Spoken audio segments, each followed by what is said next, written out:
joined today by Revelle, Managing Director of Pursuit Minerals. Aaron, thanks for your time. Thanks for having me. Argentina's the focus, gold and lithium. Can you tell us a little bit about why Argentina and why these projects? Absolutely. So starting with Argentina, we're really seeing Argentina establish itself as a prominent tier one jurisdiction.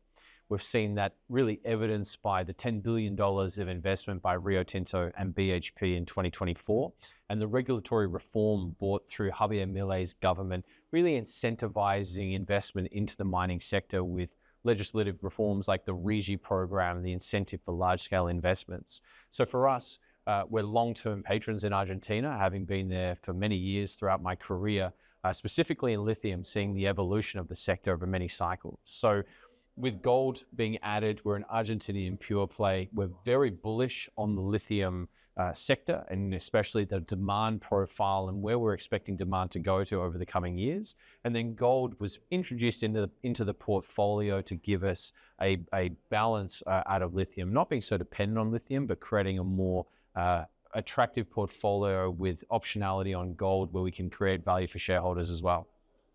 Your gold project sits on a belt that hosts a massive mining operation. What do you think the geological setting looks like, and how similar is it to what you're looking for?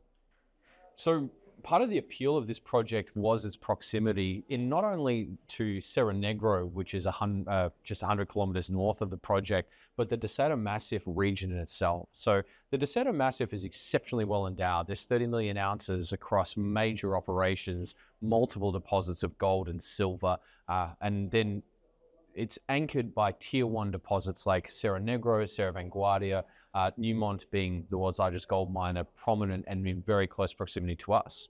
Sasha Marcelina was picked up as we saw the same sinter terraces, the same northwest trending structures. It was geologically identical to Cerro Negro, and importantly had one of 3 silica caps in the region. So for us, it followed a very similar pattern with Cerro Negro through the exploration history, where there'd been some shallow drilling, however not to depth, not testing the boiling zones and the preserved mineralization systems at depth, which when Cerro Negro went through the same exploration, that's where they found 5 million ounces of gold at 8 grams per ton. So for us, it was a very compelling opportunity in a tier one district, underscored by many deposits in the area, a good geological framework, access to infrastructure, but also for us, that comparison to Cerro Negro was exceptionally compelling to move the deposit forward.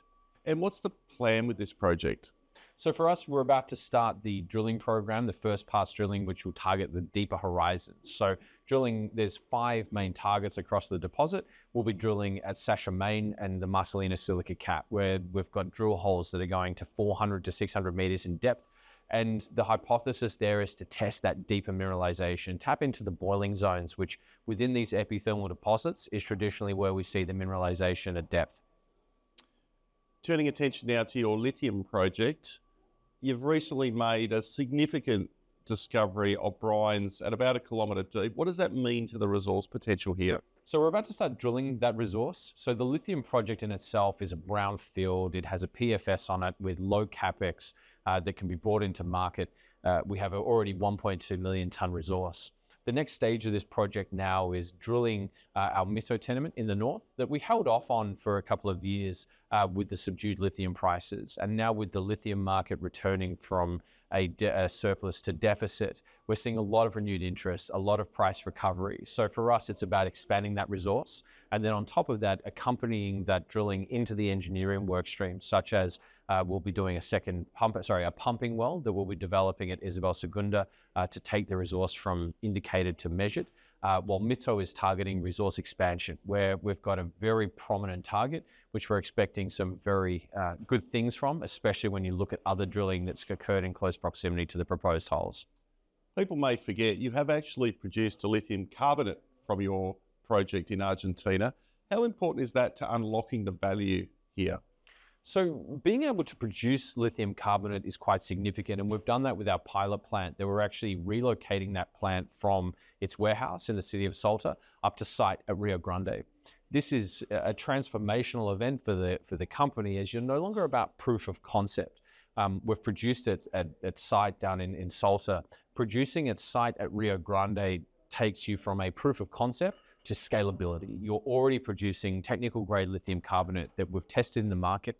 We've had multiple customers or potential offtake partners say, yep, this is the spec that we require. So validating the product spec at pilot stage and then moving it to the site further enhances the project and the prospectivity of bringing this on a scalable supply into a market that's going from surplus to deficit.